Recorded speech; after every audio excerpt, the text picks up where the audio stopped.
Hello दोस्तों, मैं हूं नितिन सोनी। स्वागत करता हूं आपका हरदा डिग्री कॉलेज के ऑफिशियल यूट्यूब चैनल को, जो कि रिप्रेजेंट कर रहा है अभी कंपटीशन विंग को।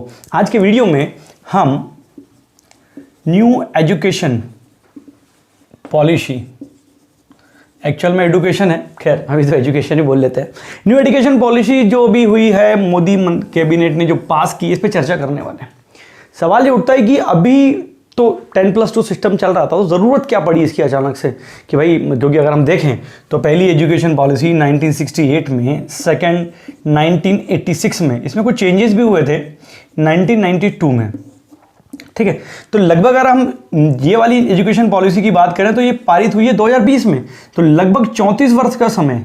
तो ऐसी क्या ज़रूरत आन पड़ी कि 34 वर्षों के बाद अचानक से नई एजुकेशन पॉलिसी लेके आना पड़ी। यहाँ टाइम देखिए 1968, 86, लगभग यहाँ भी समय रहा, यहाँ भी समय रहा। तो अचानक से ऐसी क्या ज़रूरत पड़ी कि जो है नई एजुकेशन पॉलिसी को इम्प्लीमेंट करना पड़ा। तो ये सारे फ़ायदे, इसके फ़ायदे और जो नुकसान हैं, इन पर हम चर्चा इस वीडियो में करने वाले हैं। ये इसलिए ज़रूरी, ये वीडियो कई मायने में आपके लिए ज़रूरी होने वाला है, क्योंकि कई जीए रिलेटेड क्वेश्चन और जो एमपीपीएससी यूपीएससी की तैयारी कर रहे हैं उन लोगों के लिए भी ये चीज़ें बहुत ज़्यादा इंपॉर्टेंट होने वाली हैं, क्योंकि इससे रिलेटेड क्वेश्चंस प्रैक्टिकल में और इंटरव्यू में दोनों में पूछे जाने की संभावना है। तो उम्मीद करता हूं कि इस वीडियो को आप पूरा देखेंगे और समझेंगे, और अगर कोई दिक्कत हो तो कमेंट बॉक्स में जाके कॉमेंट भी करेंगे। शुरुआत करते हैं। तो पहली बात हमने की कि जो नई एजुकेशन पॉलिसी है वो पारित हुई है। ठीक है, मोदी कैबिनेट ने उसको पारित किया। तो पहली एजुकेशन पॉलिसी का अगर पूछा जाए सवाल तो 1968 में, सेकंड 1986 में, इसमें कुछ चेंजेस हुए 1992 में, छोटे मोटे चेंजेस थे, और देन 2020 में ये नया एजुकेशन पॉलिसी जो है पारित हुआ है। अभी इंप्लीमेंट नहीं हुई है, क्योंकि इसको इंप्लीमेंट करने में, क्योंकि भारी भरकम सी पॉलिसी है, थोड़ा समय लगेगा। तो 2022 या 23 के आसपास ये क्रियान्वित होती हुई या इंप्लीमेंट होती हुई आपको नजर आ सकती है। ठीक है, अब इस पॉलिसी का उद्देश्य क्या है, इसका एम क्या है? तो इसका एम है भारत को ग्लोबल नॉलेज सुपर पावर बनाना। अभी क्या होता है, अभी हम 10+2 एजुकेशन पॉलिसी है हमारी स्कूलिंग की, कॉलेज में ग्रेजुएशन वाली या पीजी वाली जो पॉलिसी हमारी चलती है, इसमें क्या होता है, कॉलेज में हम किसी यूनिवर्सिटी के पास होते हैं, 10+2 में किसी स्कूल के पास होते हैं। तो कुल मिला के 12 वर्षों तक हम किसी स्कूल में समय बिताते हैं, उसके बाद हम कोई यूनिवर्सिटी के होकर रह जाते हैं, और उसके बाद तैयार होता है एक बड़ा सा बंदा, जिसका नाम है शिक्षित बेरोजगार।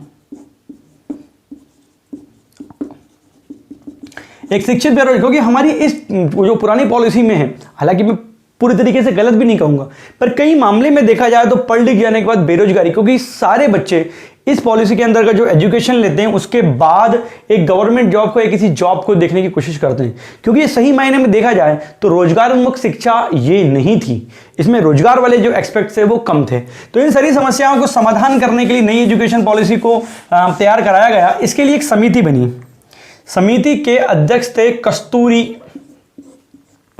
रंगन जी। इनका संबंध था इसरो से। ठीक है, पहले इसरो में थे। इनकी अध्यक्षता में एक समिति बनी जिसने 4 या 5 साल का समय लिया और सारी जो है सारे देश में एक सर्वे किया, ग्रामीण इलाके में, ग्रामीण, शहरी और महानगरीय, मतलब फ्रॉम पिन टू प्लेन कह सकता हूं, पंचायत से लेके नगर निगम तक पूरे इलाकों में सर्वे हुआ और सबका ओपिनियन लिया गया कि कौन क्या चाहता है। तो कई सारी चीजें निकल के आई। पहली चीज निकल के आई कि भारत में लगभग जो है ग्रामीण क्षेत्रों में, खासकर आदिवासी सेक्टर में, 100 में से 20 बच्चे स्कूल जाते हैं। क्यों? लैंग्वेज इशू के कारण। काय का इशू आ जाता है? स्थानीय भाषा का इशू आ जाता है। तो इस समस्या का समाधान करना जरूरी था। रोजगार की प्रॉब्लम आती थी हमारी पुरानी एजुकेशन पॉलिसी में। पढ़ा लिखा बंदा जो है रोजगार मांगता है, रोजगार मिलता नहीं है, तो फिर दिक्कतें होना शुरू हो जाती हैं, और कई बार उनको पथभ्रष्ट होते या गलत कदमों पर जाते हुए भी देखा जाता है। तो ये पढ़ी, इसकी से समझ में आएगी इसकी यहाँ पर हमारी दिक्कत। ठीक है, अब इस दिक्कत के सॉल्यूशन के लिए कस्तूरी रंगन जी की एक समिति बनी। समिति के अंदर कुछ प्रस्ताव पारित हुए, उनको चर्चा कर लेते हैं कि 10+2 एजुकेशन पॉलिसी की जगह पे अब आ गया 5+4+3। कौन सी पॉलिसी आ गई अब? 5+3+4। ये पॉलिसी अब आ गई, मतलब 5 और 3 8, 3 11 और 4 15। क्या 15 वर्ष लगेंगे? नहीं लगने 12 वर्ष ही हैं। पर क्या चेंजेस आए वो हम इस पे सर्वे करने वाले हैं।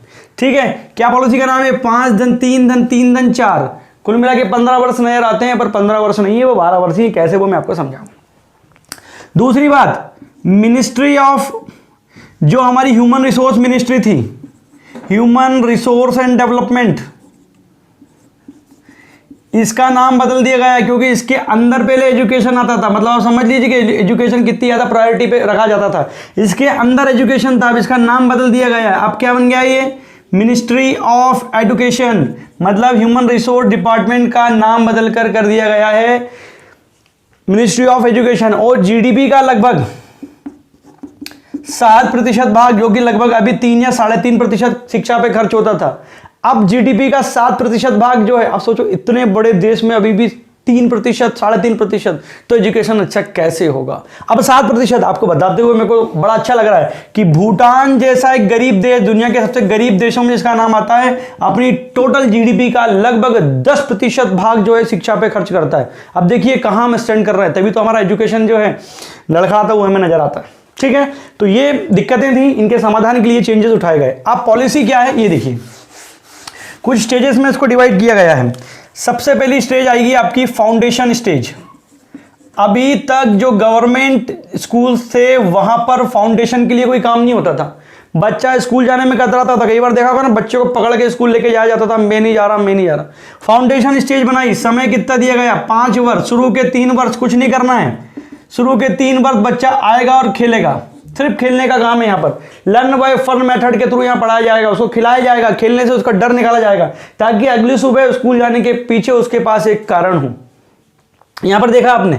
अब क्या हुआ, 3 साल वो सिर्फ जो है स्कूल गया। और यहाँ पर एक बात देखिए, प्री प्राइमरी, अगर हम बात करें तो गवर्नमेंट स्कूल्स में अभी तक प्री प्राइमरी था ही नहीं, प्राइमरी की बात होती नहीं थी, डायरेक्ट फर्स्ट एडमिशन होते थे। तो यहां से देखिए, अब एज ग्रुप भी कुछ बना दिए इनमें। यहाँ पर सबसे पहले 3 से 8, 8 से 11, 11 से 14 और एक 14 से 18, ये एज ग्रुप बना दिए गए हैं। ठीक है, इन एज ग्रुप के तहत जो है बच्चा काम करेगा। अब शुरू के 3 वर्ष खेलने का काम कर दिया बच्चे ने, स्कूल चला गया है, खेल रहा है, बढ़िया, कोई दिक्कत नहीं है आने जाने में। अच्छा, लेकिन दिक्कत यहाँ पर क्या आएगी कि यहाँ पर शुरू के 3 वर्षों में गवर्नमेंट जो है आंगनवाड़ी पर निर्भर हो जाएगी। मैंने कहा था कि मैं फायदे के साथ नुकसान पर भी चर्चा करूंगा, प्रोज एंड कॉन दोनों उस पर। तो आंगनबाड़ी पर निर्भरता हो जाएगी ज्यादा।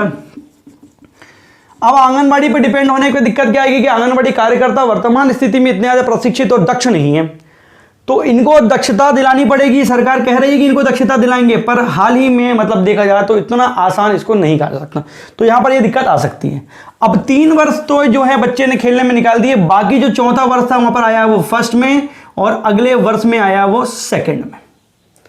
ठीक है, यहां पर भी एग्जाम नहीं होगी, फर्स्ट और सेकंड की प्रक्रिया नॉर्मल चलेगी। तो ये हो गई हमारी फाउंडेशन स्टेज। अब यहां पर बच्चा जो है पढ़ेगा अपनी क्षेत्रीय भाषा में, क्षेत्रीय भाषा को प्रायोरिटी दी गई है, ताकि जैसे कि मैंने बताया था ना कि 100 में से 20 बच्चे स्कूल जाते हैं ग्रामीण इलाके में, खासकर आदिवासी इलाकों में, मेनली कारण उसका लैंग्वेज होता है। तो ये चीज हो गई हमारी पहली स्टेज, हो गई ये हमारी फाउंडेशन स्टेज।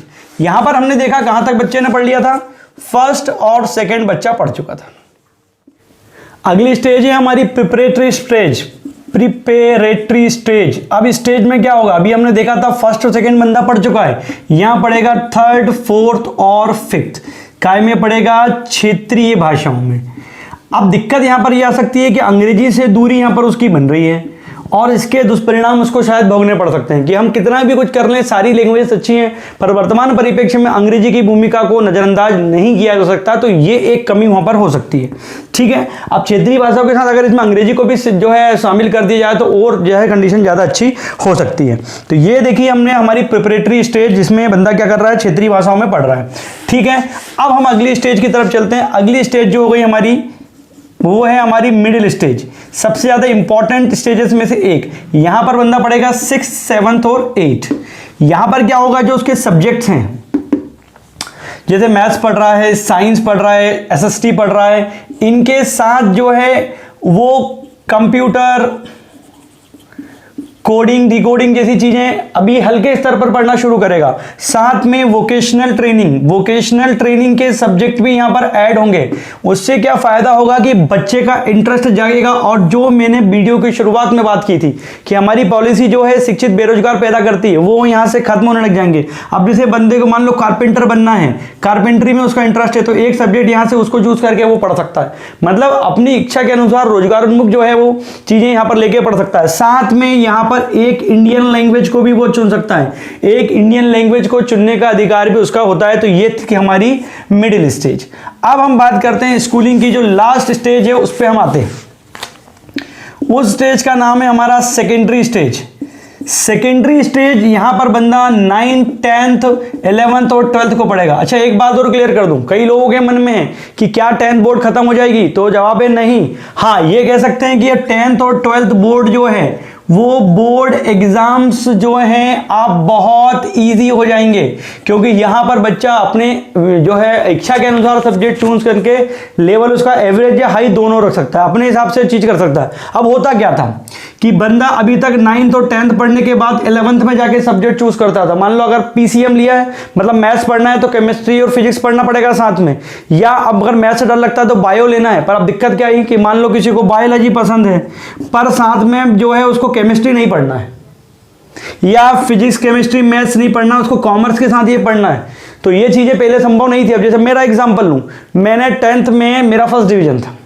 अब मेरे को मैथ्स से लगता था डर, परंतु मेरे को साइंस था पसंद, परंतु ऐसी कोई व्यवस्था ही नहीं थी कि मैं केमिस्ट्री और फिजिक्स पढ़ सकता, तो कॉमर्स लेना पड़ा मेरे को। तो अकाउंट वगैरह के सब्जेक्ट में मैं चला गया। ये चीजें अब नहीं, अब बंदा अपने हिसाब से पैकेज बनाएगा। जैसे आजकल टीवीज में होता है ना, अल्लाह काटा पैक चुनते हैं, अपने हिसाब से चुन लो। तो वैसे जो सब्जेक्ट आपको चाहिए, आप फिजिक्स लीजिए, मैथ्स ले लीजिए और कॉमर्स भी ले लीजिए, या साथ में बायोलॉजी भी ले लीजिए। अपने हिसाब के सब्जेक्ट आप पढ़ेंगे। कहां से? 9 से पढ़ना शुरू हो जाएंगे। और यहां पर एक फॉरेन लैंग्वेज, जी हाँ, फॉरेन लैंग्वेज को भी आप चुन के पढ़ाई कर सकते हैं। फायदा क्या है? विदेशों का लिटरेचर, विदेशों की चीजें भी सीखने मिलेंगी, जॉब अपॉर्चुनिटीज बढ़ेंगी। अभी इसमें जो है चीनी भाषा जो मैंड्रीन है उसको शामिल नहीं किया गया है।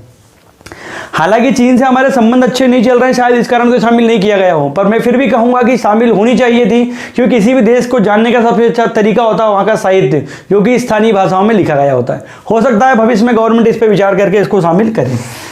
तो ठीक है, ये बात आ गई। अब एग्जाम देखिए, यहां पर एग्जाम की बात करें तो एग्जाम अब होगी सेमेस्टर में। कैसे होगी एग्जाम? एग्जाम अब होंगी सेमेस्टर में।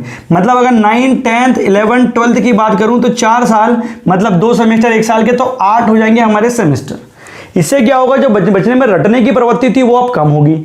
थोड़ा सा वो पढ़ेगा और 6 महीने में उसका एग्जाम हो जाएगा। अब यहां पर एग्जाम में मार्किंग टीचर, वो खुद, उसके फ्रेंड्स, और इस प्रकार से इसकी जो है मार्किंग होगी। वोकेशनल ट्रेनिंग पे ज्यादा फोकस किया जाएगा ताकि रटने की चीजें यहां पर हो जाएंगी कम।